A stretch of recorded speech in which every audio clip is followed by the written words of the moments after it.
Fala pessoal, tudo bem? Tô de volta hoje com a série dos FIIs que deram errado, que vocês apelidaram também de FIIs Bomba. Já fazia um tempo que eu não gravava vídeo dessa série e muita gente me mandou mensagem dizendo que sentia falta. Realmente, essa é uma série que agrega muito para quem investe em FIIs e principalmente para o investidor iniciante. Eu vejo muito valor que o iniciante conheça essas histórias dos FIIs que deram errado.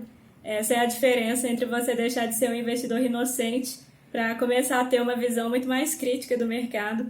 Então a história hoje vai ser sobre o CXTL, que é um fundo pequeno e pouco relevante hoje em dia, mas é uma história que vale muito a pena que vocês conheçam, principalmente porque ela envolve a TRX, que é uma gestora que está em evidência hoje em dia por conta do TRXF, que está se tornando um fundo grande. Então vamos lá que eu vou contar a história do CXTL para vocês. Esse fundo, ele começou as atividades em 2012, o IPO dele custou R$ 1.000 a cota. Ele é administrado pela Caixa Econômica e o gestor barra consultor imobiliário é a TRX, conforme eu já falei. E apesar dele chamar Caixa TRX Logística, vocês vão ver que ele tem um perfil muito mais industrial do que logístico de fato. Aqui a gente tem um mapa com a distribuição dos imóveis. Vejam que de 4 imóveis, 3 são galpões industriais e só um é um centro operacional. E aqui a gente tem a lista dos inquilinos que o fundo tinha lá em 2012, quando ele começou a funcionar. Vejam que ele tinha contratos muito longos, de 9, 10 anos de duração. Então esse era aquele típico fundo de logística com contratos atípicos que a gente ainda tem hoje em dia e que geralmente investidor iniciante adora, porque a princípio parecem ser contratos que trazem uma segurança muito grande para o fundo, né? Por conta da duração longa, de não ter revisional nos contratos. Mas a gente vai ver aqui na história do CXTL que não funciona exatamente assim. Logo no primeiro ano de atividade do fundo, ele já começou a sofrer com a inadimplência de um inquilino, que era a empresa Ferla, que trabalhava com produção de aveia. Então, em fevereiro de 2013, no ano seguinte, o fundo protocolou a ação de despejo da Ferla, só que ao mesmo tempo a empresa pediu recuperação judicial. E em que isso impacta o fundo? A recuperação judicial, ela é uma ferramenta que as empresas têm de proteção quando elas sentem que estão passando por um momento difícil, que elas não estão em condições de arcar com as suas dívidas. Então elas pedem recuperação judicial para a justiça, para que então os credores sejam obrigados a renegociarem as dívidas. Muitas vezes eles têm que parcelar, dar novos prazos para a empresa fazer os pagamentos. E então, nessa discussão, a Ferla alegou que ela não poderia ser despejada, já que ela estava em recuperação judicial, e essa discussão se prolongou pelo ano inteiro, e só em dezembro que o fundo conseguiu retomar a posse do imóvel, e ainda assim, para desocupar e tirar as máquinas da Ferla que estavam lá, o fundo teve que pagar do próprio bolso 70 mil, além de ter também tido os gastos com o processo judicial. Então, em 2013, o fundo encerrou o ano com uma vacância de 30%, já que o imóvel que a Ferla ocupava na cidade de Itapeva ficou vago.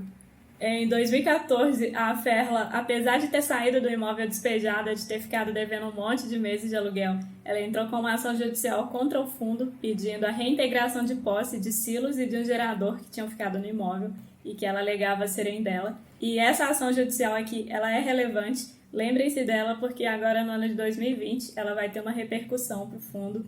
Passando para o ano seguinte, em 2015, outro inquilino entra em recuperação judicial, que é a empresa Scarrim. Além disso, a Aspro pediu a redução do aluguel, apesar de que ela tinha um contrato atípico que supostamente não comporta uma revisional. A empresa pediu que o aluguel fosse reduzido e os cotistas obviamente rejeitaram, mas vocês vão ver que essa rejeição não adiantou muito. Em 2016, o fundo continuou sofrendo com a inadimplência tanto da Scarrim, que estava em recuperação judicial, quanto da Aspro, que voltou a pedir a redução do aluguel. Os cotistas voltaram a rejeitar, só que simplesmente a Aspro resolveu que ela ia pagar o aluguel reduzido mesmo assim. Então ela começou a depositar todos os meses um valor menor do que o que estava em contrato. Em 2018 foi decretada oficialmente a falência da Scarrim. Ela já estava inadimplente há 8 meses com o aluguel, então mais um prejuízo para a conta do fundo. E finalmente surgiu uma empresa interessada em alugar o galpão de Itapevi, que era o antigo imóvel da Ferla, que foi despejada lá em 2013. Então já eram quase 5 anos de vacância para esse galpão. Por conta de tanto tempo fechado, ia ser preciso fazer uma reforma nesse imóvel, e a princípio o fundo até se comprometeu a pagar por essa obra, só que além dele não ter muito dinheiro em caixa, o orçamento da obra acabou ficando mais caro do que previsto. Além disso, nesse meio tempo, surgiu um processo contra o fundo. Tinha uma prefeitura processando, dizendo que o fundo estava devendo IPTU. Então, foi preciso fazer um depósito judicial. Com isso, o CXTL ficou totalmente sem recurso para pagar pela reforma. A empresa até se comprometeu a pagar, só que ela pediu uma carência no aluguel muito grande e os cotistas não quiseram conceder. Eles preferiram seguir por um outro caminho e tentar fazer uma emissão de cotas no mercado para captar o dinheiro. A emissão foi lançada, mas foi um fracasso. Ela não conseguiu nem um montante mínimo de cerca de R$600 mil, que é um valor irrisório perto das emissões que a gente vê acontecendo todo dia aí nos fundos imobiliários. Isso já mostra o tamanho da desconfiança que o mercado tinha por essa gestão da Caixa Econômica em parceria com a TRX. Com todas essas coisas dando errado e tanta enrolação, a empresa acabou desistindo de alugar o imóvel, então o galpão de Itapevi continua vago. E sobre a situação da Aspro, que eu tinha comentado com vocês que por 2 vezes ela solicitou a redução do aluguel e foi negada pelos cotistas, ela simplesmente seguiu pagando o aluguel incompleto. Então, desde meados de 2015 a 2016, a empresa já não paga mais o aluguel cheio previsto em contrato, ela simplesmente está pagando menos, sem aval do fundo.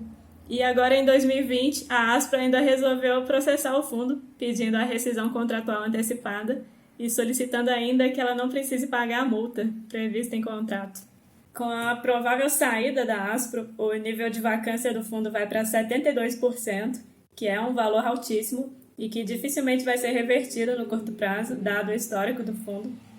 E a única notícia boa que surgiu nesse tempo todo é que o fundo recebeu uma proposta para vender os imóveis de Itapevi e de Campo Largo, só que aí a gente tem que relembrar de um problema, que é o processo judicial que a Ferla protocolou lá em 2014, pedindo a reintegração de posse dos silos e do gerador que estão no galpão de Itapevi.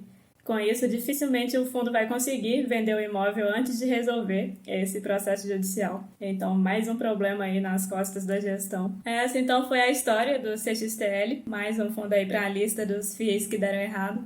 A cota dele no IPO valia R$1.000 e hoje ela está sendo negociada por volta de 360, um baita prejuízo para quem entrou no IPO e está carregando essa cota até hoje. E outros 2 conselhos que eu deixo para vocês: cuidado com os contratos atípicos sem seguro-fiança ou algum outro tipo de garantia. Conforme a gente viu aqui nesse vídeo, um contrato atípico ele não é 100% seguro. A empresa ela pode falir ou ela pode simplesmente resolver não pagar. Então o seguro-fiança ele é uma garantia a mais de que o fundo vai receber o que foi pactuado ali no contrato. E cuidado com a qualidade da gestão dos seus fundos imobiliários. Eu sei que analisar a gestão não é uma tarefa fácil, muita gente tem dificuldade nisso porque tem muita subjetividade envolvida, mas uma coisa que eu gosto muito de fazer é justamente olhar o histórico da gestora, ver como é que ela se saiu nos outros fundos imobiliários que ela já geriu, se teve problemas, se os resultados foram ruins, o que aconteceu. Então essa aí é a minha dica: cuidado com a qualidade da gestão.